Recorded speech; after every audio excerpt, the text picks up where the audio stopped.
Well, now, thank you all for joining us for the Sopranos podcast, episode 4, The Social Compact. How do you get people to do what you want? That's a quote by Tony Soprano in this, episode 4 of season 3, Employee of the Month, written by Robin Green and Mitchell Burgess, directed by the great John Patterson. You said it. This is a top fiver for me, just as a pinnacle of achievement in acting and writing. Together for a character, we normally start these episodes with an initial reaction. I have one. I'm going to give it in a moment. But for now, I'm Chris D'Amato. I'm Lily D'Amato. I'm Paul Mancini. And I'm Jordan Hugh. And just give Lorraine Bracco the Emmy, because she destroyed this in the best possible way. It's one of the best singular episode performances I've seen in this series up to this point. Did this win her an Emmy? And it in fact did. She did win the yeah. Emmy for this season, and I believe this was the episode submitted for consideration. Of course. That did it.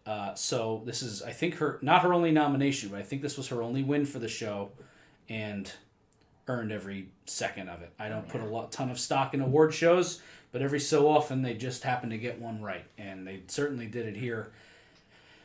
This episode never gets easier to watch, no matter how many times you've seen it, but boy does it pack a wallop. There's a lot of great stuff in here. So let's go around here and just give initial thoughts and impressions on Employee of the Month, what it brings to the table, how it left you feeling, and what's up. Again, I'm sort of the novice viewer of the group. Many of these episodes I have not seen since childhood, so this was my first time revisiting this episode and the rape of Dr. Melfi. I think I've tried to forget this episode for like 20 years. I've always remembered that it happened, and Sopranos conversations do tend to come back to this episode, where people usually say something along the lines of, oh, except that one where Dr. Melfi gets raped, or that was just too hard to watch, or something like that. And I agree. But also, the subject matter is handled in a way where it is really unflinching and sort of this really courageous performance by this actress, so it's something worthy of our attention and certainly our discussion. Absolutely. This one is always where I like to distinguish favorite from best. I watch this one as few times as humanly possible. It's a rough one, but it feels really real. Just the way people react, watching her go through it and how people react around her, and then also everything else that happens in this episode too. So it's a tough one for sure. Absolutely. It's one that I certainly think is top form for the series, but unlike other episodes where if I came out here to New Jersey to visit Chris and Lily and we had a nice dinner or something, it's possible that we would throw on an episode of The Sopranos for our delight. This would not be one of them. No. It just wouldn't. It's not that kind of episode. It's far too brutal, of course. It's in many ways the most powerful episode the show has ever done. Because I think there are few, perhaps no characters that I quite identify with in the way that I do with Melfi, having both an affection and an abiding respect for her. There's also no crime like this, really. This particular kind of violation where she's raped, and then, of course, the humiliation and I guess the reiteration of trauma that comes out of the miscarriage of justice. Yeah. I think another factor for Melfi, I'm not posing this as a critique, but I think, not naive, but I would say Jennifer has these blind spots about these particular elements in the world. Jennifer, though smarter in a lot of ways, much better educated than, say, Carmela Soprano or Rosalia Priel or Adriana Lacerva, I'd say has not seen as much of a certain kind of brutality in the world up close. A show that Lily and I both love is 6 Feet Under. A character named David in season 4 goes through something similar that we would never wish on him, but in some way is important for the trajectory of the character going forward. So this is that definitive episode for Jennifer Melfi, and as you guys have all mentioned, Lorraine Bracco just really steps up for it. And we talk all the time about the brutality and the cold, harsh realities that make up this world of the show that it lives in, and how people are constantly victimized, taken advantage of, their lives are destroyed, their businesses are eaten up, they're left in ruins and tatters, and there's blood and violence and murder. And yet this feels worse in a way because this is such a random cold fate, man. This is just one of those things that you can't account for in life, that sometimes malevolent forces outside of your control just force themselves on you. And the fact that it happens of all people to Dr. Melfi just is an extra sucker punch. Not that any character in the show should go through a rape necessarily, but the fact that it's our moral center, the person who hasn't had such exposure to the realities of the world and the brutality that's out there. It's rough. It's rough to watch on multiple levels, but it's great drama, man. Well, this is so good. Yeah, what's interesting is, this world has very clear rules and guidelines. And as we saw in Boca with the soccer team, and as we're seeing now, rape isn't a part of this life in the Sopranos world.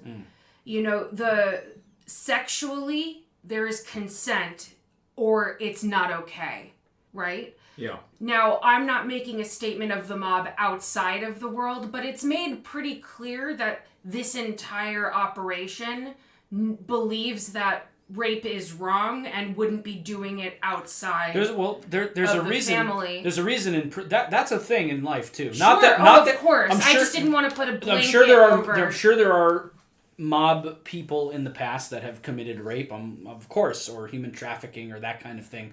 But there's a reason in prisons they segregate the sex offenders, because that is like the lowest of the low. You go into prison for rape, you're a chomo, they have to separate you because the real criminals, the gangsters, the thieves, the murderers, they'll fuck you up.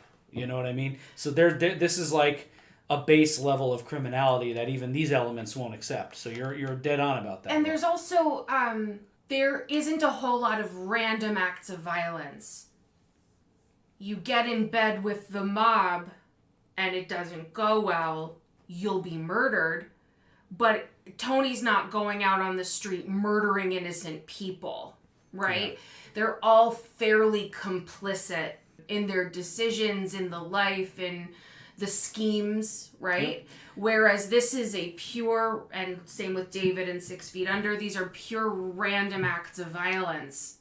And they're frightening because they're real and they do happen. Correct. And it's very well said, Lil. You get in bed with Tony Soprano, sometimes you're going to get bit. Big Pussy knew the stakes when he started snitching. But this kind of thing, it happens all the time in our society. Just a random craziness that hits you. So I'm excited to get into it on a dramatic level. So let's start from the top here. The episode, we got a couple different storylines going on here. Obviously, this is the Melfi storyline is our plot A. We have the situation going on with Janice. We have Jackie Jr. and Ralphie being passed over for promotion. It's all in here. But the episode starts with a call from Marina, picking up kind of right where the last episode drops us off. We mentioned in our last episode that they leave a lot of threads dangling. You're kind of waiting for the next episode. They start right back up with this Irina and the Russians. For someone who just said she was engaged and it seemed like, why can't we be friends? She calls Tony at the house. Very lucky Carmela didn't answer the phone. Tone, can you get that? He sits up. It's so funny. He says, I can smell the vanilla Stoli from here. She has a bottle of vanilla Stoli next to her. He's right. He's dead right. Even about the flavor. Yeah, exactly. Yeah. So, he knows what she drinks. Don't call here again, he tells her. Tense start, but I love that even though he's broken it off, this still looms, and it's still like a potential threat to the domestic tranquility of the Soprano household. A taboo about sex being trespassed upon. Not a mistake. It's going to come back. Mm-hmm. And I suppose we all should have known we were going to be in for an episode with some misery when we cut to Richard in Melfi's kitchen. First shot of Richard is his hands wielding a knife, which he holds throughout a lot of the scene. We'll come back to Richard's hands a few times in this episode. But also, domesticated. Yeah. Right? Like, he's condescending to Melfi, but he's chopping the vegetables, and she says I think the button on the scene is, I'm going to pig slip you if you don't get that chicken in the oven. Yeah. So there's something funny, irritating, but also weirdly impotent about his bullshit with her. he's very into this Italian-American thing. I mean, we know this from the last episode. We saw him in the Italian-American Anti-Defamation Lobby, and he has this. This is a direct follow-up to the conversation they have. I believe I want to say it's Down Neck, that this is that Melfi and Richard from season 1. I'm embarrassed that I'm blanking on exactly which episode it is, but there is an episode in season 1 where Richard has this discussion about Tony. He tells him, you're going to get down to good and evil. He's evil. So he's still on this. They've gotten back together, or at least they're seeing each other. We don't know. I don't think they got remarried or anything, but they're fanning some old flames. They're hanging out, making dinner, and he's on it. Get rid of this guy. He's dangerous. Any thoughts on this and the return of Richard? Or the tragic grandeur of Al Pacino. Yeah, I am trying to see Richard through Melfi's eyes, through Jennifer's eyes, because from an audience perspective, he's not a particularly likable character. Yeah. But he's intelligent and he's eloquent, so you try to listen to him a bit and to try to see what maybe she sees in him. Unfortunately, I just end up really disappointed, sort of in Richard overall. Well, it sounds like Melfi had the same journey, right? Because she says in the episode, that's what I get for marrying somebody 10 years my senior, right? There was with older men, there's a protection, there's the financial security, the daddy thing, right? So I think that as a younger woman, she probably really liked that. And as they continue to grow and he's much older, they grow apart, right? Because he is a pretty kind of a dolt, Yeah, dolt is such a good word for him. Part of it is certainly the age difference, as you said, the sort of this patriarchal protection that he has of her. I don't even see the sex appeal of him, really. I'm not insulting the actor. I'm sure he's a lovely, attractive man in real life. But the actual character, Richard, is just kind of a fuddy-duddy. And you want someone more exciting for Jennifer, because we know she has this sexy, fun side to her that Tony awakens for her a bit, and you'd want her to be with someone more like him, which is why these characters of Richard and Tony are kind of weighed opposite each other in this episode. Well, you may have very well hit the nail. I mean, we only know what we see or hear, right? It may very well be a large part of the reason why their marriage didn't quite work out. And maybe there's a lot of relationships that have a certain spark, but not that spark. You know what I mean? So we only can see what we're shown in the show, right? We are never shown a great relationship between these two, ever. Yeah. No. And I'm just extrapolating. I don't think Richard's dynamite in the sack. No, and they produced a terrible son. It's truly terrible. Truly terrible. Oh, we were hard on Jason, but yeah, he sucks. Oh, no, fuck that kid. Well, and if we are, and presumably, I mean, in bed, he's about as timid as he is everywhere else, given that Melfi's insight is that actually this is about his own self-confidence or lack thereof. Yeah. The reason I don't like Richard is that every time he comes on screen, I have to bring out an online dictionary. I have a film degree from Hofstra. I don't know what Alexa fucking thymic means. So yeah, I have to look that shit up. You think the synergy escapes me? Fuck off. Fucking guy. So I actually have no idea what alexithymic is. What is that? Alexithymia is which I looked up after, is a process of not being, it's a difficulty with processing and defining one's own emotional, one's feelings. So thank God there's a term for that. Right. That's true. So that is Tony experiencing the alexithymia. Right. Okay. There is something I've tracked through this episode, so I'll be bringing it up in some ways scene to scene, but there's a big theme of this episode of men feeling better about themselves at the sake of women. And I think this conversation is the very first part of it, if not starting with Irina with, I know exactly what you're drinking and, don't I know everything, I'm smart, you're dumb. Well then, in this one, you get, I'm not sure that if Melfi were a man in this industry, that so many people would be talking to her about Tony being her patient. That's an interesting point. The way people, both Richard and Dr. Cuthberg, talk to her about Tony, a little less with Cuthbert because it is he is her therapist, but the way people give her a hard time about treating Tony, I'm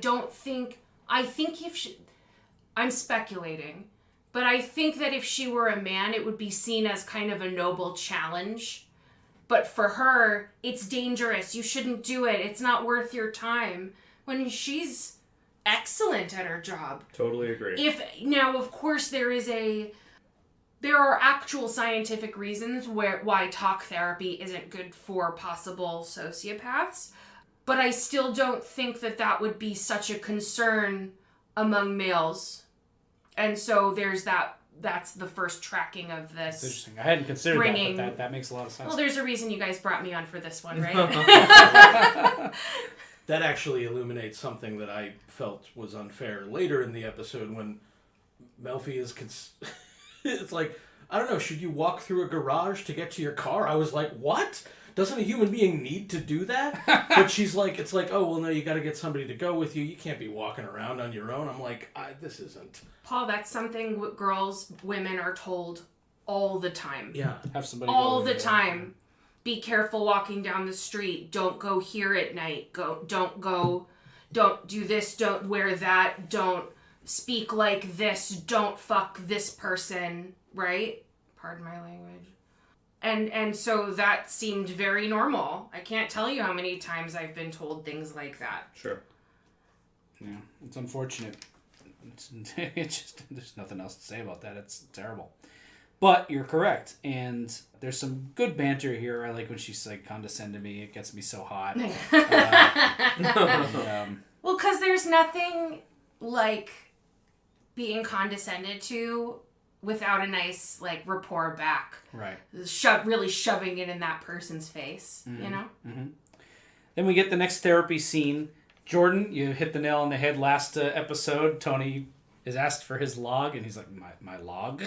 This was a guy who asked for more from Melfi, more from therapy, because what are we doing here? And she says, okay, well, let's start to write down some of these things, make some of these associations, let's create some patterns. Mm. He has not done his homework. Nope. No surprise. Where do people find the time, you know? I mean, what a dick. Cut to me at therapy, everybody. Oh, is that a thing? Absolutely. It's a cognitive behavioral therapy thing. Gotcha. Where you track your emotions with your behaviors, and then you try to go back and look for patterns, okay. right? Mm-hmm. So, and I am very infamous for not doing my homework. A theme my whole life, really, truly. So, you know. Tony promised... Oh, I empathized with Tony in that moment, for sure. Of course. Yeah, I do my therapy homework. I didn't do school homework very well, so I get it too. What do you think? You're better than me? How dare you? So she asks him, "Are you happy?" And he doesn't really have an answer. He's kind of stalling and like working around the fact that he just didn't do his homework. He promises to have a list next week. She mentions the idea of bringing Carmela in. That's something that immediately is intriguing, to get Carmela and Melfi in the same room. I think this episode, other than in college when she finds out Melfi's a woman, the episode College, this is the first like conversation over the phone later this episode that these two women have that isn't weird or hostile. So that, you know, the idea of bringing Carmela into therapy, that intrigues me as an audience member. I want to see that, but Tony's like, I don't think that's going to happen. For the best, I think. Right. And she tells him, you're not trying. And Tony does some classic avoidance here. This is a difficult subject matter. The conversation they had must have upset him in a way that he doesn't really want to go there. So he brings up some, I don't want to call them trivial concerns about AJ, but it's an avoidance. He's avoiding the subject because he didn't do his homework, and he maybe just doesn't want to go there this week. So he brings up something with AJ, and we kind of take the shot off of her sigh into the next scene. Mm-hmm. So... nice dissolve into the scene with Elliot. Very clear here why I think this works out this way, and why actually it works in a way to have Elliot as a therapist, even though he often leaves something to be desired. I think it's more a forum where she can have this verbal meditation, and she can talk these things out.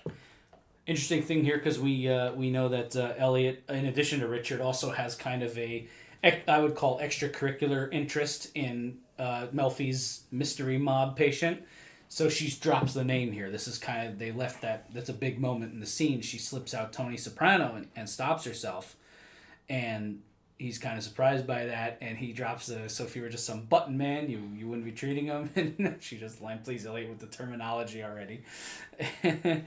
So it's out there. It's Tony Soprano. And very much this kind of older male. We've talked about Elliot Kupferberg. Maybe he was like a teacher of hers or some kind of mentor before they, That seems to be. Yeah, so another older man in her life urging her, hey, you've done what you can. You've medicated him. You've gotten him out of the immediate crisis.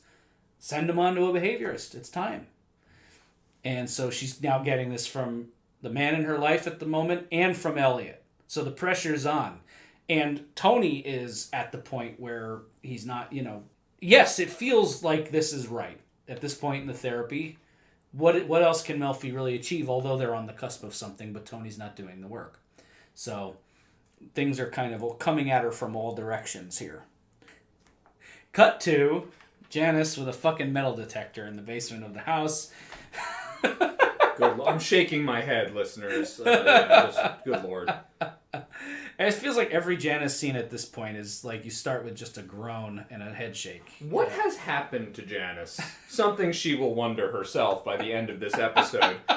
She started off this show as in season 2, beginning of season 2, as someone who was a little bit ridiculous, but like you kind of got it. And it's just, boy, it's escalated. Mm-hmm. It has just, it's like unhinged at this point. Mm-hmm. She's in the basement with a metal detector. Right? She's stolen a woman's leg. What is going on with Janice? Right. And Tony berates her. I love the, he's like, and he's prompted to this action by the phone call. This is great writing, cause and effect. Irina's calling me at my house. Don't mess with the Russians.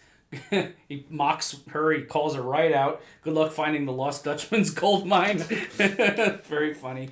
I have work to do. He calls her out on the records. She's talking about some video, the World War II generation and their music. Get the fuck out of here. She's going to produce a video. I don't know. Well, remember, she has a tremendous visual sense, Jordan. Oh, yes. Right. I'm sure her videos are just wonderful. God almighty. I guess I can't tell if is it that the writers are doing a disservice to the character, or is she just in such a bad emotional place that she is just spinning out all over the place?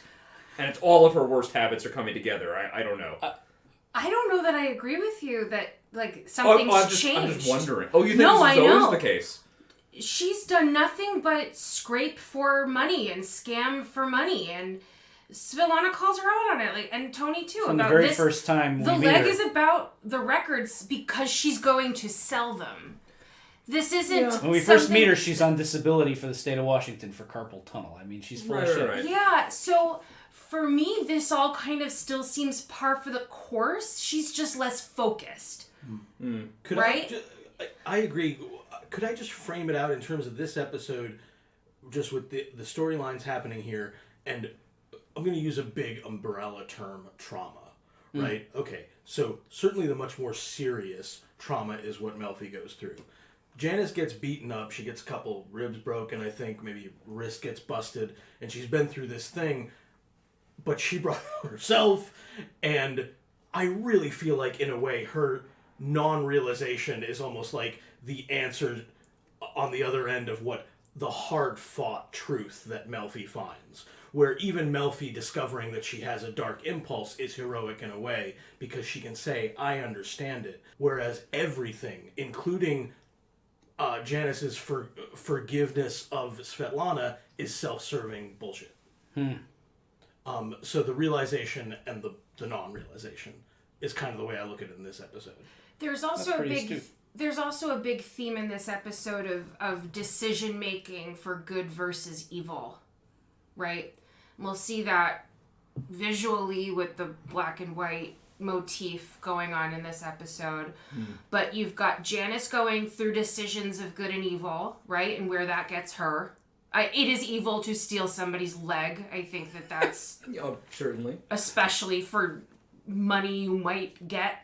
Then you've got Jackie, right? There's that storyline of should Jackie join the family, and basically Jackie's deciding between Ralphie's opinion of him and Tony's opinion of what he should do and how he should proceed. And then of course you've got Melfi making the decision of, I make one phone call to Tony Soprano and there's justice.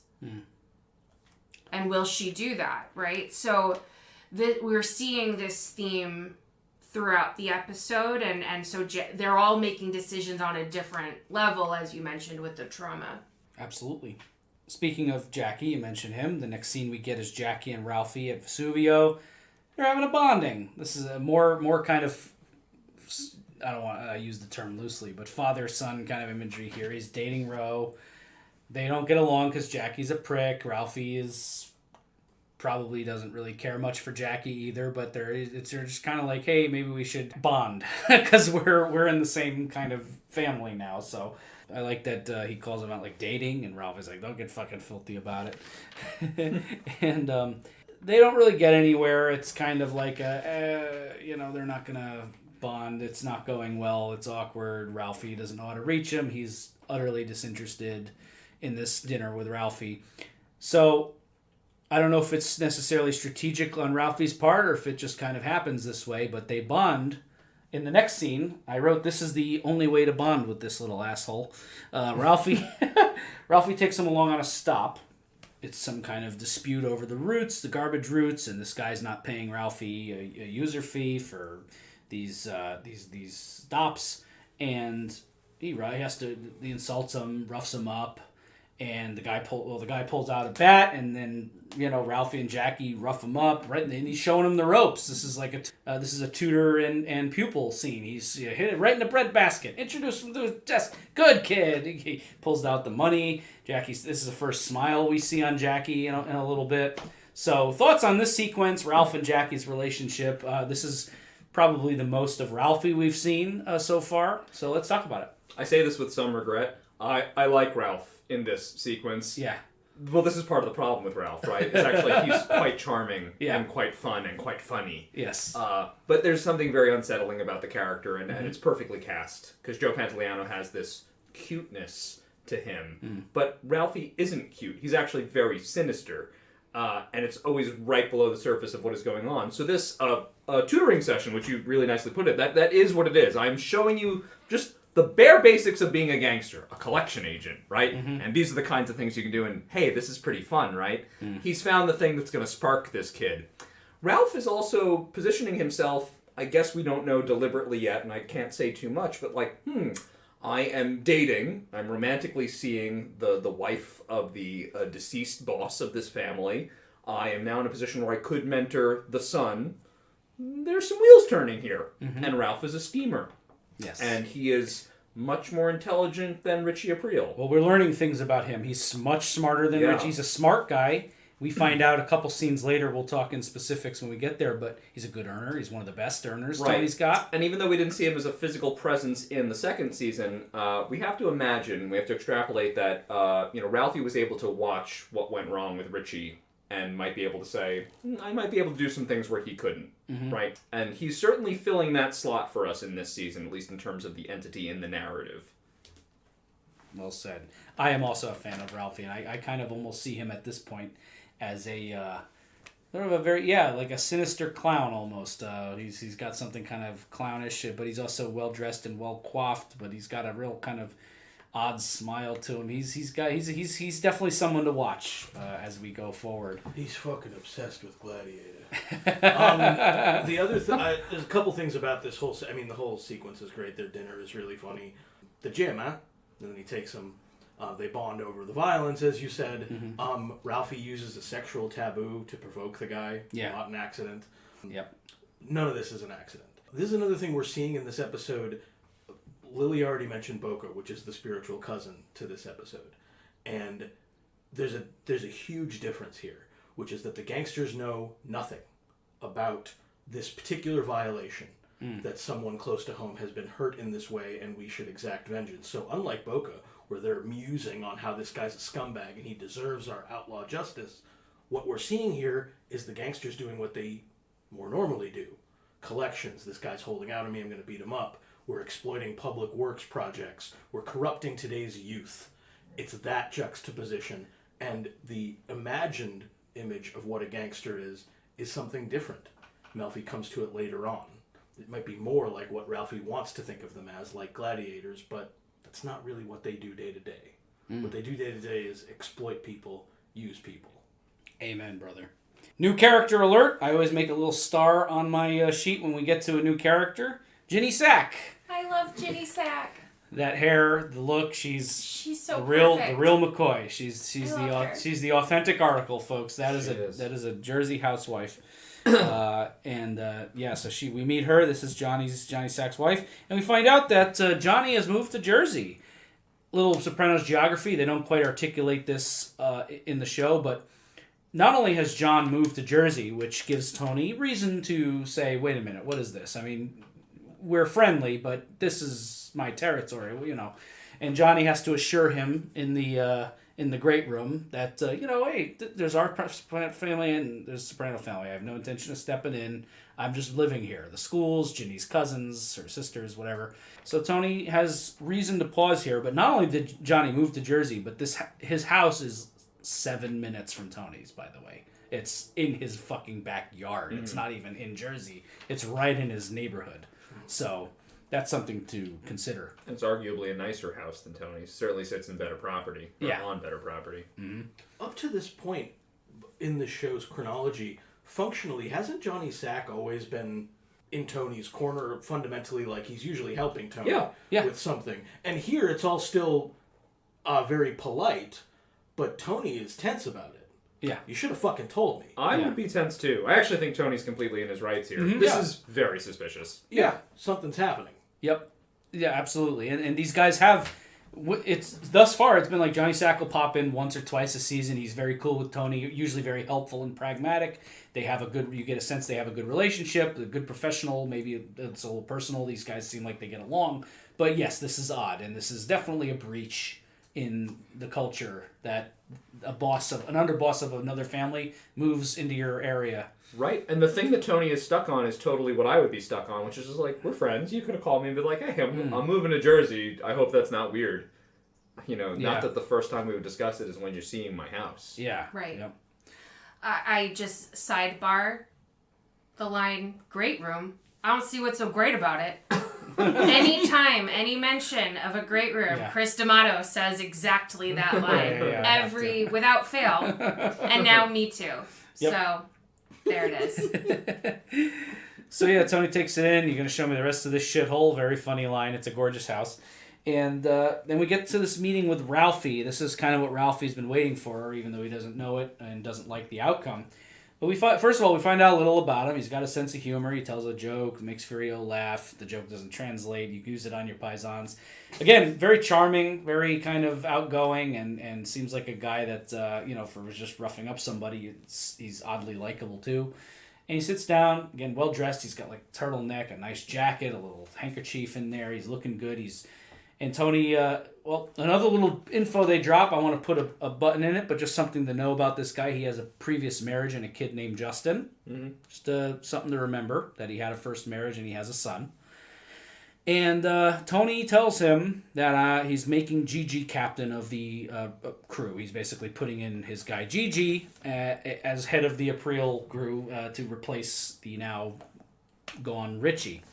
Ralphie doesn't take this well. He's embarrassed. I eat dinner at your house. It's awkward for him. He really thought he had it in the bag. He was ready for it. He says in episode 2, I'm going to turn up my hearing aids so I don't miss it. And he's excited, and he thinks he's going to be this captain, and Tony just shuts him down. He's not. Tony doesn't trust him. He has bad tendencies. I sympathize. I have them too.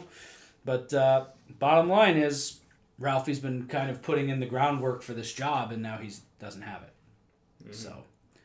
something to keep an eye on. Any other thoughts on this? It's just, I think, in a good way, I think an obvious plot switch has been flipped. Yeah. Right? Of being like, I was passed over for promotion, I was really worthy. And it just furthers our sense that there's something wrong with the guy. Yeah. That Tony would not see him as the obvious choice. Mm-hmm. So it's building this rep with Ralphie where... it's actually a really fascinating relationship for an audience to have with a new character where it's just like, wow, this guy seems great, but there's something off about him, and now that is officially confirmed. Yeah. Mm-hmm. Very well said. Tony turns his phone off during busy season in the next therapy session.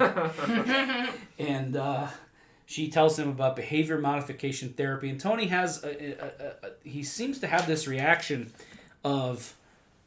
because we've talked about this before on the show even, that there are different kinds of therapy. And behavior modification is a different thing. Cognitive behavioral is a different thing. Psychodynamic. There's various approaches to therapy. And anytime she mentions maybe moving this up the chain a little bit, he feels as if he's being pawned off on. You want to send me to someone else? And he kind of chastises her. I ask you to get serious, and when it gets difficult, you try to pawn me off on somebody else. And she says, I'm just kind of like smooths it over. I'm just mentioning it. Something to consider. And then the sequence. This is when everything kind of really gets ugly and turns south here. She's on the phone with Richard in the stairwell. Passes a guy in a red hat on the way up. It's this dark, starkly black and white, lit and colored stairwell. She's dressed oddly, curiously. She's dressed in a kind of a white business suit. She's always in charcoal or dark gray or black. Walking down, Richard is giving her a hard time about Tony again. I'm going to let him go. It's just going to take time. I brought up the therapy. Yes, kind of yesing him. Listen, I'm losing you. I'll call you later. She loses signal. It's an underground garage. Bad. Walks to her car, and this guy grabs her. I don't need to describe it more graphically than it was depicted. Very brutal. Very tough to watch. They don't spare you a moment of this. And she fights a little bit, steps on his foot, runs, calls for help, grabs her, pulls her in the stairwell, and she's raped for a considerable amount of screen time.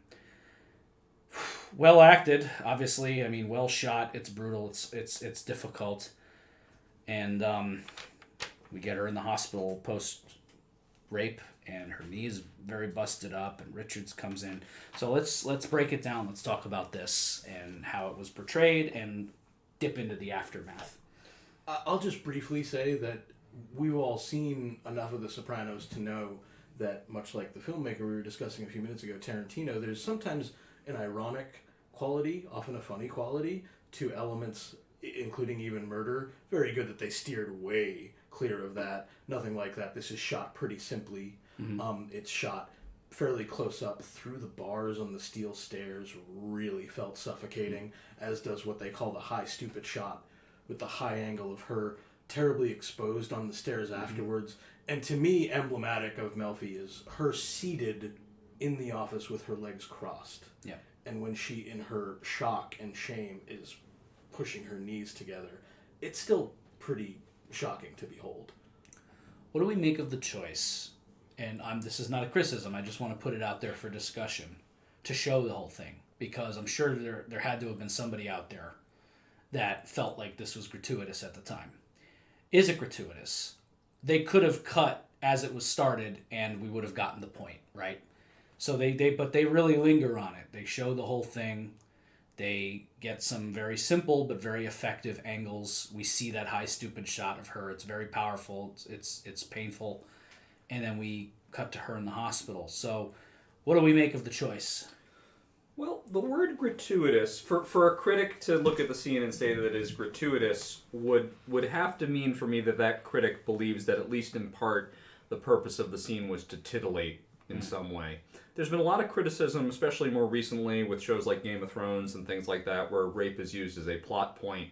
And the accusation that's levied at that show would be that, well, this rape, you showed too much of it. The plot point was used to titillate. It was unnecessary, whatever.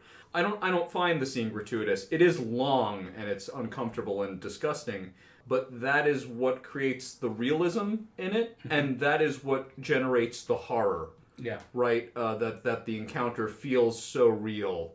And for the first time, and I think really the only time that I've seen rape depicted in film, I felt all of the repulsion and the violation that goes along with that act, not as just a bit of titillation or as a plot point. Or even as a set piece. Right, as a set piece. It was just the horrible thing that it really is, and it changes you as a viewer. Mm-hmm. I think it's important. I think it's important to be that uncomfortable. I think the realism is important to show. And now I do like to acknowledge that, or I would prefer to acknowledge on here that I have been fortunate enough to be on the lighter end of the Me Too movement. So I'm speaking as somebody who has thankfully not been through such brutality. But there is so much talk about rape. There's so much just a lot of blaming, a lot of what is it, and this really slaps you in the face with it, and it's hard. You put it perfectly, Jordan. It changes you as a viewer, but I hope it changes people as a human being as well to watch that, to watch just how brutal it is, because we still have politicians who are claiming that possibly the victim could be enjoying, or any other atrocity we don't need to mention here having to do with the subject. Sometimes it's important to just look horror in the face. Why else would there be Holocaust museums, right? You have to know so that you don't pursue that in the future, or don't allow it, or help prevent. You have to know what the horror is. I think it's also important that we, as the audience, endure the trauma to as much a degree as we can with Melfi, because it also makes the climax of the episode more powerful. And we'll talk about that when we get there. But we are in the shoes where we had to endure it with her as the viewer. And so when she's confronted with this decision later on to tell Tony or not to tell Tony, we all saw it happen. We want her to tell Tony. I mean, I think that's what most of the audience is like, fuck yeah, sick him right on this guy. You know where he works? Yeah. So it drives home. It says that's why this is such a powerful thing, because the rape scene in the episode, and to talk about these other shows where rape scenes have been criticized, this only works to develop her character. This doesn't happen to her to enhance someone else. Right. This is all about her. This doesn't become Tony's revenge plot. Right. Yeah. Well, and we're about to see a bunch of people try to make it about themselves too. So Yes, it's that hospital scene's almost as hard to watch. Oh yeah, we see what she's just been through, and it starts with Richard and this Rossi, the Italian name, right? Then her son comes in with a stupid barred backpack. I wrote understandably angry, but Richard's right. Absolutely not helpful. Not what she wants to hear, needs to hear. Yes, but at the same time, he's just as guilty. Who the fuck cares what his last name is? You're bringing that up now? Yeah. You're grandstanding now? Yeah. Really?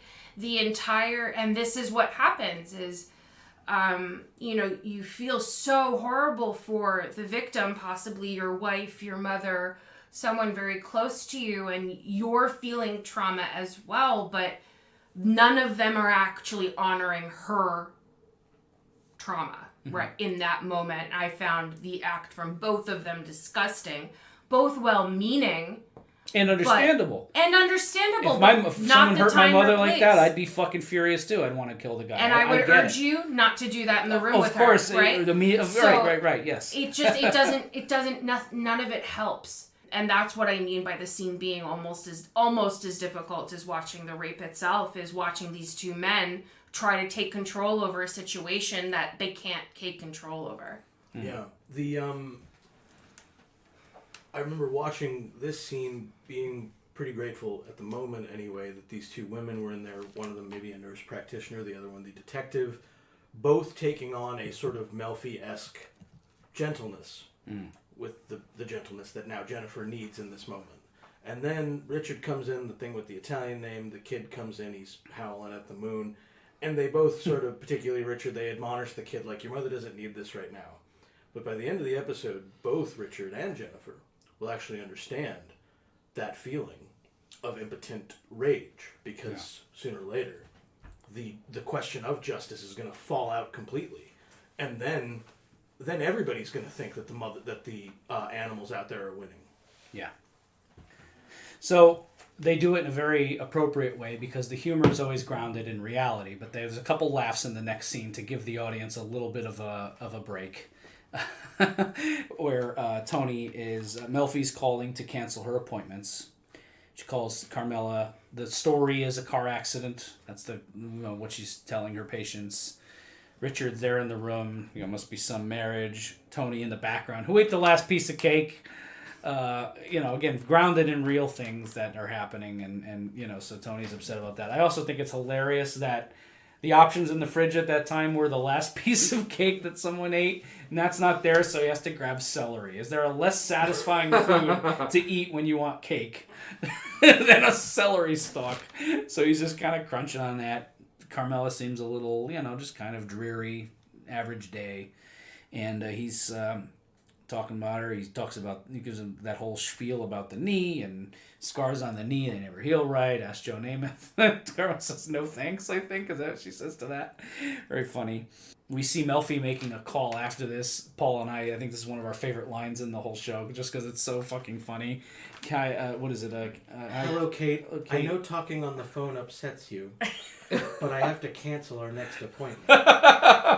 What other show can accomplish exactly what happens in this scene, going from so brutal to just, like, so funny? Yeah.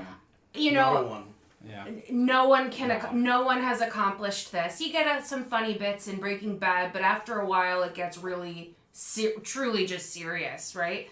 Mad Men's not super funny. I'm thinking 6 Feet Under doesn't really break like that. Mad Men's got a dark sense of humor, but not coupled with this kind of trauma. That's what I'm talking about. When Mad Men has a serious episode, it's just a serious episode. When I'm telling people to watch The Sopranos for the first time, and I'm always shocked that there are people who need to watch The Sopranos for the first time, I say, because I'm generally someone that in my off time likes some lighter fare. I can, of course, handle the great dramas, but I'm never in the mood for them. Yeah. The Sopranos is something I could watch anytime. Of course, not this episode. But The Sopranos is something that is both so poignant and serious and funny at the same time, where you forget you're watching a drama. And I can't think of another show that accomplishes this. I think you're right. I think it might be the show's greatest power, because we sometimes talk, my dark horse in the best show ever question is Deadwood, but The Sopranos was able to reflect something about life being so serious and funny at the same time. I feel that way about the question of talking to Kate, because I do think, particularly in this episode, the idea that a woman would be so nerve-wracked, so in such severe anxiety that she can't talk on the phone after Melfi's been raped, as a problem might feel a bit boutique. However, I also feel like I swelled with an admiration for Melfi. Yeah. That she's keeping on. Mm-hmm. And it made me sad and worried in a way about women who, again, not that you would wish this on anybody, but women who go through trauma who don't have Jennifer's resolve. Mm-hmm. And what do they do? So it made me reflect on those serious things, even though the line makes me laugh. Skipping out a little bit, the behavioral therapy, or maybe this happened in the scene before the incident, the behavioral therapy paper Melfi hands Tony Soprano says, feel the fear and do it anyway. And she does this the entire episode. Yeah, well, very good. Yep. And actually, not criticizing my great friends Chris Jordan and Paul, that would have been my pull quote if I ran the Sopranos podcast. Well, I don't do the pull quote, so I'm going to throw that at Paul. We'll get to my pull quote. Yeah, we'll talk about it. We'll get there, but that would have been, if it's Lily's Sopranos podcast, that would have been my title for it. Lily, could you give us the quote again, just for our edification? Feel the fear and do it anyway. So we continue here. A little funny moment with the maid. Why don't you announce it on WFAN? Go find some dust. He tells her. Hilarious. Yeah. I needed the laugh. Yes. And the show knows we need these laughs. Correct. Yeah. I was wondering if she was going to steal more of their silverware. Didn't she say in the first episode she steals stuff? Yeah, they have so much stuff. They don't miss it. Yeah. So then we get this first of two scenes coming up with Richard and Melfi post rape, and we find out some really shitty news as they're waiting for the cops to call to identify this guy, Jesus Rossi. We find out that something got fouled up. The detective got moved. Somebody lost the evidence kit. This is rare, but it does happen from time to time where something legal gets fucked up. There's a technicality. There's something wrong with the arrest. Somebody wasn't read their rights. Some piece of evidence was mishandled.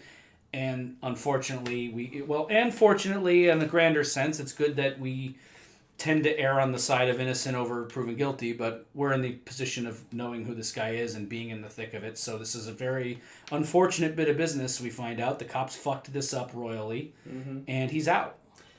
So this is horrible and perfect and perfectly horrible, right? That this chain of custody thing should happen.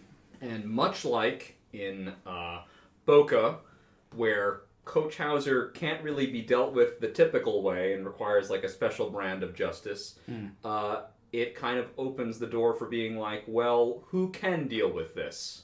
You know, where is the chain of custody never broken? Right? And it leads us, of course, right to Tony's doorstep. Yeah. And this great scene, you mentioned it earlier, Lily, but I think Melfi's right on the nose when she talks about Richard's self-esteem being tied up in this. The whole fucking world is about your fucking self-esteem. Yeah. Not much more to add to that. Correct. She slashes the air. Yeah. In this scene, in a great moment, there's something with hands. And, I wrote Lorraine Bracco and just put a heart in the scene because it's just like she's so good. There's something with hands. She's burning the room down. It's great. Their impotence to actually create an effect. And this scene is really tough. It's weird. I think I mentioned to you guys, it's weird to even see Melfi prostrate. Yeah. Because usually I'm seeing her with the poise and the crossed legs. And so it is hard to see. It's brutal.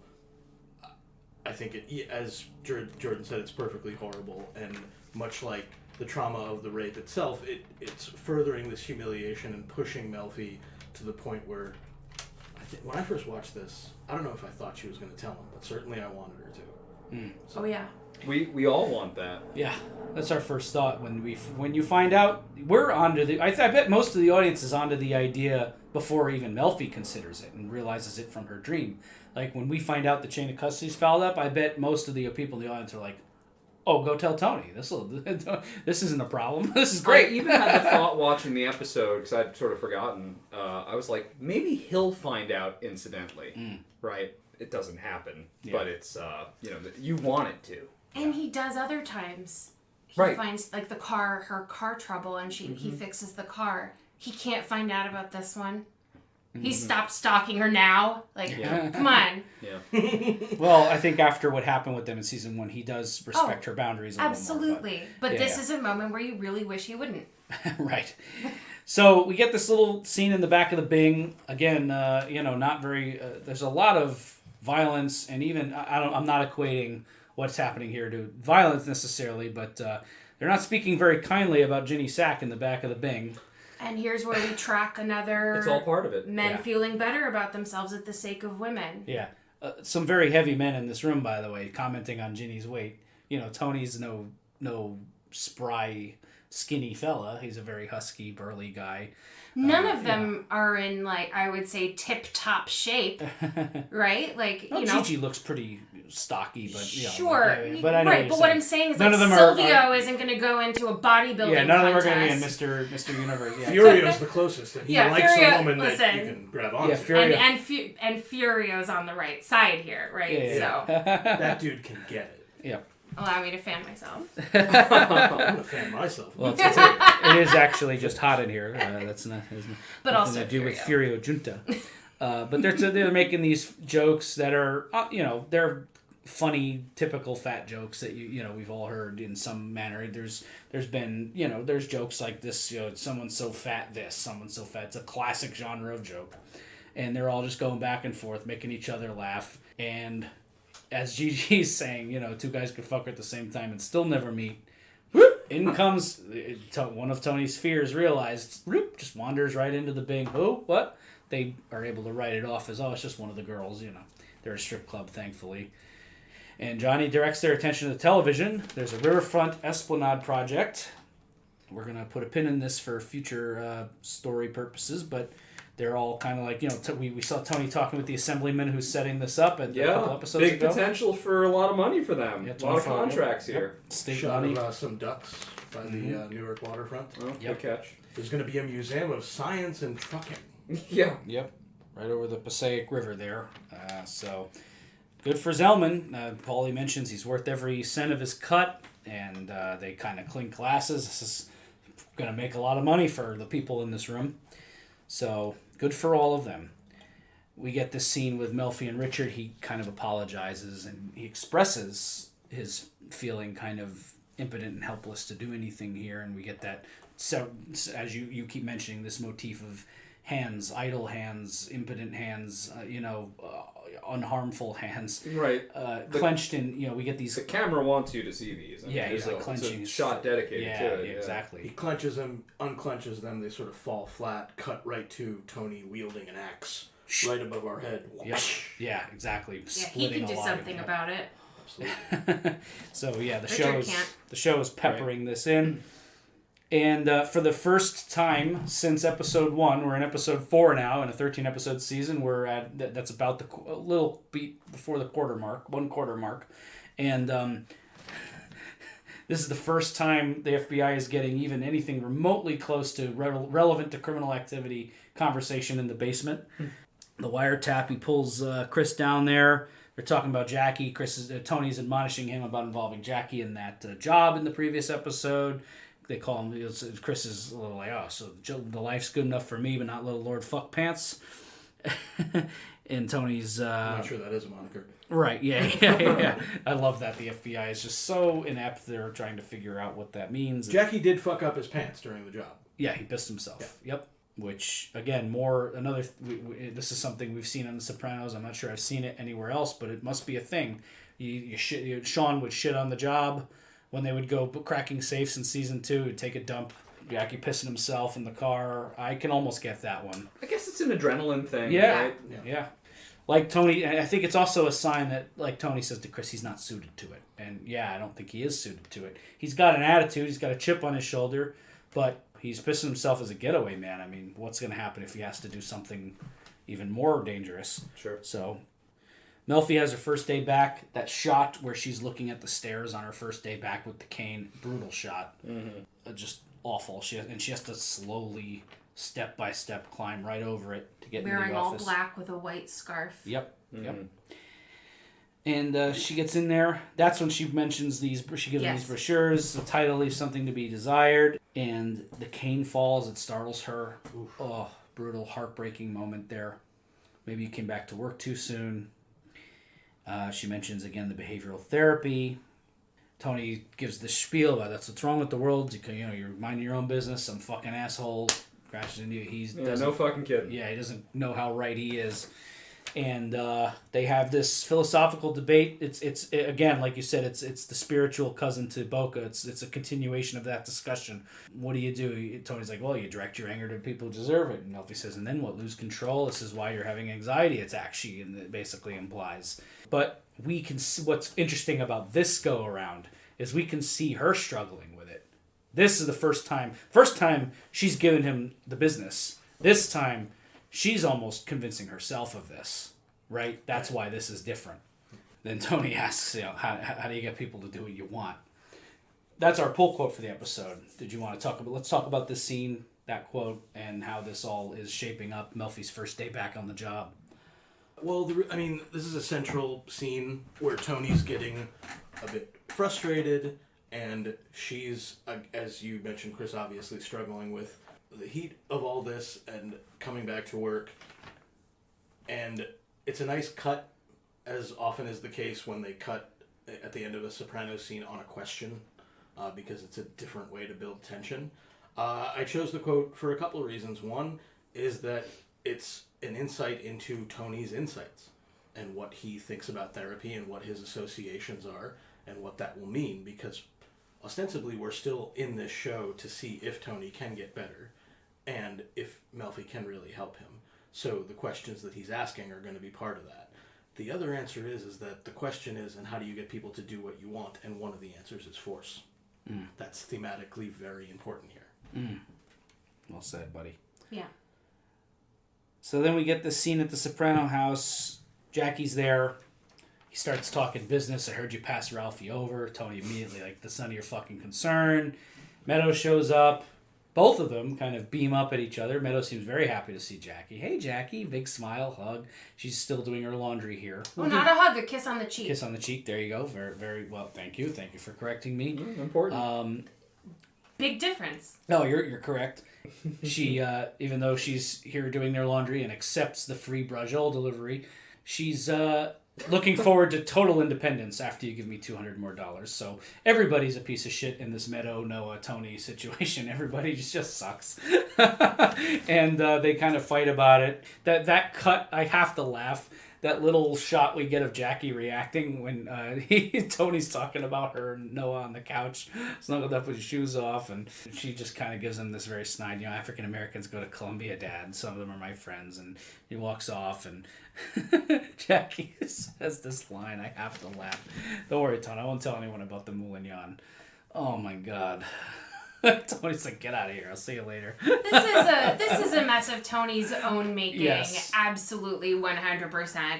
Meadow's always been a brat. She's always going to be sassy, right? Or teeter the line between sassy and bratty. But she wouldn't have done this if Tony had just listened to Carmela and not pushed the issue. Yeah.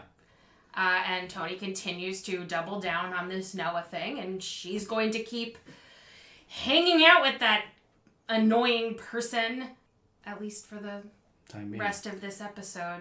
But she tells Jackie, come out to the city sometime, we'll do sushi. Sorry. No, you're right. It's true. She tells him, come out to the city, we'll do sushi sometime. Tony's angry. So, just putting it out there, we have seen the gears turning. There's some interest between Meadow and Jackie Jr., right? Yeah. The track work is being laid there. Well, and Ralphie even mentions it when they're at Vesuvio. Oh, yeah, Meadow's turned she's into become quite a little mink. Yeah. Which is such a Ralphie Cifaretto word. Yeah. Everyone else would be a piece of ass or something way more crass. No, mink. He's a little mink. Fucking Ralphie. Yeah, he's cute. He's a brand. Cute was a great word for him. Cut to the next episode you have me on. Not as cute. Yes. Yeah, we can't wait. Next scene is where we get our title, where they got the title of the actual episode. Melfi is getting lunch at some rap joint. When I first watched it, I remember vividly the first time I watched it, I saw the employees with the red hats. And I start thinking, is a red hat a symbol here? Like, what do they do? This is the second time we've seen it. Oh, that's why. He was wearing his fucking work hat. We see the Employee of the Month thing. Gut punch of a moment. It's just this asshole smiling. He looks so innocent and cheery, and this is the guy he's doing it. He must do a great job making raps in between, fucking raping people and stealing blackberries and going to Popeyes. Awful. And she just drops her drink and runs out as fast as she can on her cane. Important, too, that we, just in the globalizing of the themes, it can be anybody to commit something like this. And they can be praised at work. And they can be people we love.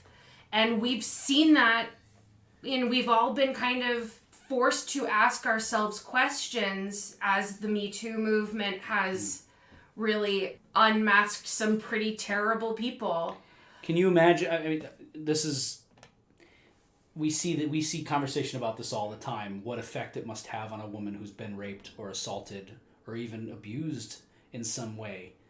And then you see your abuser being celebrated, being honored, being awarded, being promoted, being elected.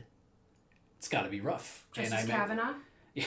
I'm not saying what happened. I'm saying, let's say what she said is what really happened, and that's exactly what she's going through. She's watching the person who raped her as a kid become a Supreme Court justice. One of the highest titles of our country. Mm-hmm. So... Right. So the point being there that this is something very real, and it happens on any scale, in any walk of life. But that's a gut punch to walk in and see the Employee of the Month. Even just to evoke the feeling in her of seeing his face again. So she runs out. And for the plot now, we have a name, we have a face, we know where he works, we have all the pieces for the great revenge. Yeah. Let's hear about our great revenge. Oh, no, not gonna do that. No. Okay. Yeah. Interesting episode to place this in, but we have another act of violence against a woman here with a much different context. Janice is home doing horrible guitar work, and two big Russian goons break in. We don't want trouble. You give us a leg and we go. It gets they start sparring back and forth. Motherfucker, do you know who my brother is? Mother what? Motherfuck, bam! Backhands her flat onto her face.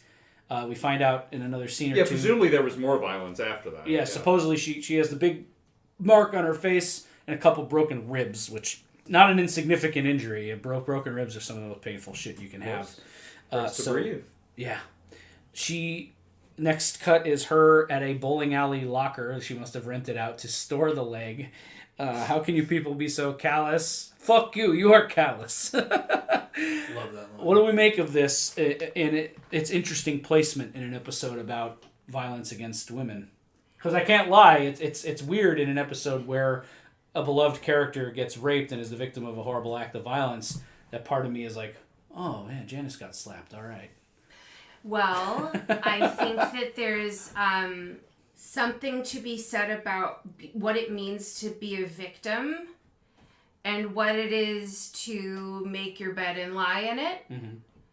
Right? And Melfi clearly the former, and how she can come, still go to work, still live her life as best she possibly can. And you've got Janice, who finds herself always the victim, always the one who's getting hit, but it's not that I'm not saying she deserved to be hit for this, but she stole a woman's leg. I mean, like, if anybody's going to deserve a little violence that isn't deadly, I don't know. I agree. Not that I like that Janice is being hit by these men, but it's a different thing. She is the perpetrator of a crime. Correct. She has stolen a woman's leg, and with it, that woman's dignity, right? Yeah. So, not that that's a good thing, but she gets slapped around a little, we kind of just let it go. Well, and forces you to think of who's the bad guy in that situation. It's Janice. Yeah. She's getting the revenge that we hope Jesus Rossi gets. Right. Because Svetlana's the victim of that, not Janice. Right.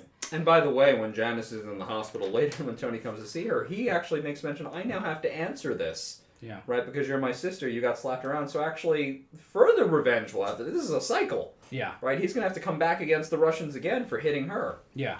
That's another quality in the story that I think is a nice detail that we don't necessarily like or identify with Janice, certainly not in the way we do with Melfi. But as Tony points out, you're my sister, I have to get payback. It's non-negotiable. So it underlines how he's the one who has to do this in his own eyes. Mm-hmm. So it underlines how this would be the job for him if Melfi were to tell him. Right. Yep. Well said. We're seeing the apparatus at play that Melfi would be tapping into. That's the importance, I think, of this being here. Then we get this excellent dream sequence, very well lit, very well shot. What's cool about it, even more than the dream sequence, is watching Melfi figure it out, right? Work through it, talk through it, and you get the New Jersey Gas Electric. Unlike Tony, she is an expert of dream interpretation, right? Yes. So she does a really nice job with her own dream. Can we take one step back and talk about their transition, though? Because you've got Janice literally laying in a mess of her own making. Cut to Melfi coming up with solutions. What do I do next? How do I get out of that? Yeah. That's the difference. And that's why these two parallel storylines in this episode is really extra fascinating. Mm-hmm. The dream is also super stylized. The lighting is it's pretty hot. I specifically made a note about the lighting. It's great. There's red, there's pink. The scenes, the waking life scenes in therapy are shot very differently. Even differently than the way they've been shot in the past. They're usually fairly warm, like maybe warm midday. It seems like an overcast day, flat, even. Shades of gray. Black, white, red, like the uniform. Yeah. So I think it's deliberately sober. Yeah. And it's particularly effective in the last iteration. Yep. She put the elbow pasta in the machine. The dog, the Rottweiler, Rossi grabbing her hand gets stuck, the trap, the dog jumps on him, and then she's breaking it down with Elliot. She credits the machine for being a representation of feelings of guilt for putting herself in that position, and she had to work it out, but when she makes the realization that the dog, oh my god, descendant of the dog that the Romans used to guard their camps, who do I know that can rip this guy to shreds? And when that revelation comes that the dog was not some angry part of her psyche, but a representation of patient soprano, It's quite a moment there, and I think this is some of Melfi. This scene and the next scene we see Melfi in are the best acted moments for her in the episode, and that's saying something in this episode. Could I just briefly talk about when she actually wakes up from the dream? Yeah. There's a moment, she comes out of it, she looks over, Richard is sleeping next to her, literally With blinded, blinders on. masked, sleeping. And again, another moment with these hands reaching out. She reaches out as if to wake him. Maybe she's going to tell him about it. Reconsiders. She's pulling away. And is she also pulling away from this idea, as Lily mentioned, that all these men are going to tell her what to do, but at the end she's going to figure more out on her own. Now, I don't want to spoil anything about where things are or not going with Richard, but I did get the sense watching this isolated that she was pulling away. And she mentions, I'm not going to break the social compact, but I'm not going to lie and say there's not a certain satisfaction in knowing that I could have that employee of the month cocksucker squashed like a bug if I wanted. And the social compact is the title of our episode today because it's kind of like, what is our social compact worth? Right? If there is no justice there. I so appreciate that she comes to this decision herself, but I looked into Lorraine Bracco's eyes, into Jennifer Melfi's eyes, as she is bitterly saying that she will not break the social compact. But man, as the viewer, you're like, I really want you to. Because what is this social compact that we live under if we must endure such injustice? I suppose the bomb on that is that she's in control of that, right? That she has the say of whether or not she will or will not break the social compact. But I hate that she's obligated to preserve it. Oof. Correct. I agree wholeheartedly. And that's really where the gut punch of the whole episode comes from. And we'll expand on that in just a minute. But quickly, the scene with Janice in the hospital is ridiculous in a good way. Janice is on and on, droning on. God, this is yet another iteration of some kind of scam to come. This is Tony says we've been here before with the Vishnu and Richard fucking Alpert and the Coyote Spirit, and it all spells one thing: trouble. All this soul searching, it's on my dime. She's just going on and on. This is it. This is the bottom for me. The doctor just comes in very unceremoniously. He says, you can go. Gets them out of there. Get Johnny's housewarming. It's a beautiful house. We find out Ralphie is obsessed with Gladiator. He gives that our actions as men will ripple through eternity, quote from Gladiator. Property taxes, you got to pay those. A lot of very funny lines here. It's a great piece of property he's bought here. This is a beautiful fucking house. And we're cut off from this scene. Just a little harbinger of what's to come, perhaps, but also a confirmation that Tony's fears are not unfounded, even though he likes Johnny Sack. The last shot we get is Tony giving a very concerned look at Ralphie and Johnny over by the bar. And this is exactly what Tony might have been afraid of, is now he's got a disgruntled guy talking with someone who is encroaching.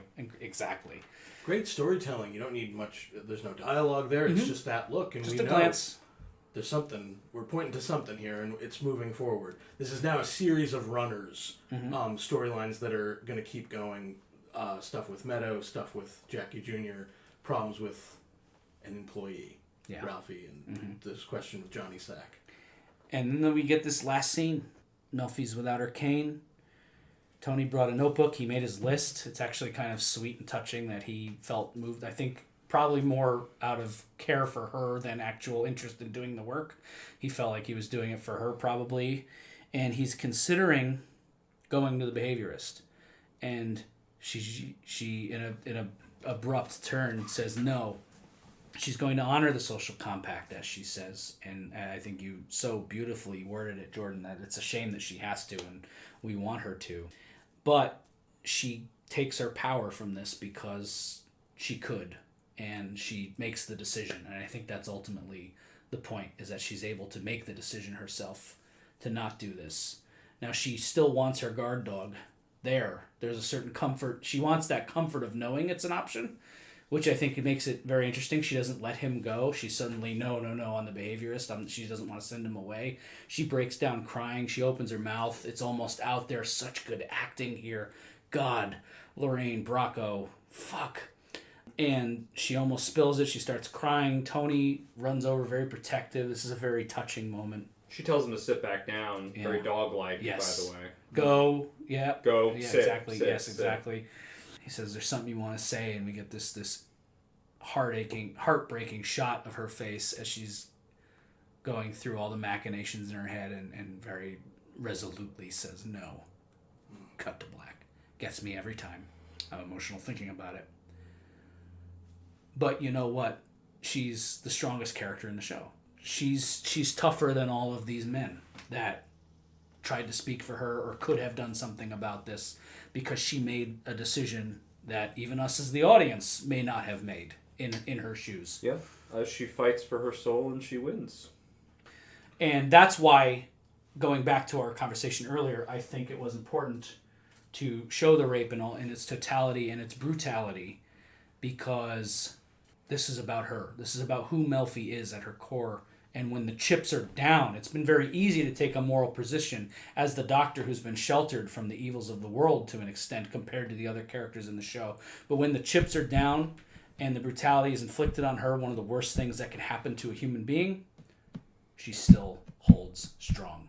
And that is who Melfi is, and that's who we're dealing with. And it's powerful, and it's good drama. And I can't say enough good about this episode, the way this story was told. So yeah, thoughts on this last scene and final thoughts on the episode in totality. I think, as you mentioned, Chris, there's something powerful about the way it all comes together, and the brutality of the rape is something that I don't think I've seen before in anything, and something brutal that I had never seen the likes of that on this show. I think my admiration for Melfi had also never gone to this place. It was already impressive. She was already, I thought, an impressive human being. Of course. And here it goes to another place, because I think, as Jordan was saying, I hate that she has to, or feels that she has to, preserve this social compact, but at the end, this is the only example of omerta on the show that I respect. Cuts to black, no music. So that's the way I feel about it. Jordan, Lily? By way of my final thoughts, I will just say I so admire Jennifer's resilience. It's really a beacon to look towards in the show, especially when you feel like the animals really are winning and taking over the world, to paraphrase lines spoken in the episode. An episode I am unlikely to revisit, but one I will never forget. And that's why you don't need to revisit it. It really cuts you deep. I guess my only issue with the decision, though the alternative doesn't get justice either, is by saying no, what does Jesus Rossi do next? Yeah. It was so random. Do we hope that it happens again so he can get caught? I know that's not the point of the episode artistically, narratively, but for the sake of our conversation, it's worth talking about. Jesus Rossi learned nothing from this and will likely do that again. And that's not on Melfi at all. It's not, ultimately, had she said something, someone or many people would be dead, right? But it's hard not to go there as well, of how women need to just take care of each other, because it's very sad and very hard. Looking at the scenes with Richard, the son, all of that, how much they just don't get it. Yeah. You should have gone with somebody. Well, I shouldn't have been on the phone with you. Mm. You're not supposed to talk on the phone walking down the street because you're not alert. Right? So it's tough. It's a tough one, and I'm grateful for it. It's good to be uncomfortable. It's a ballsy episode. I mean, you tackle something like this, even on a show like this, it takes balls, it takes intelligence, it takes guile in the writer's room, and to pull it off the way they did. I have a grandmother who is not into vulgar things. She'll watch a Scorsese movie and turn it off because of the language. I mentioned The Sopranos to her once, years ago, when I was watching it, maybe for the first time even, and she mentioned the rape. She mentioned this episode, and even she was knocked out by how well this episode was done. So, this is a woman who will turn off a movie if there's too many swear words, right? That always spoke volumes to me about how well done this was, and I can't give enough credit to the Sopranos writers' room for having the balls to do it and having the skill and emotional intelligence to do it right. So thank you to everyone involved. And I will end this episode on a note that I ended our Pro Shia LaVushka episode, which was another very heavy, dark, unpleasant episode all around, with just kind of a note for like, we're moving into the 1/4 mark on the season. What are we looking forward to? I'm looking forward to more Ralphie. I want to know more about this character the more we see him. This situation with Noah and Meadow and Tony seems to be ramping up and getting worse. Where's all this going? So there's a lot to look forward to here in season 3. I'm loving where it's all going. It's very great, intense drama. And I know that the next episode, Another Toothpick, is quite a nutty ride. So I'm excited to get back and talk to it with my Sopranos podcast folks. I know we are planning to have Lily back for episode 6 of this season, University, specifically because I want to couple it a little bit with what happened in this episode. We'll get into why when we're there. And but that's another one that I want to talk about with Lily especially. And I want to thank all of you for joining us. We're cooking on season 3. We'll see you next time for Another Toothpick. I'm Chris D'Amato. I'm Lily D'Amato. I'm Paul Mancini. And I'm Jordan Hugh. And we will see you next time. Ow.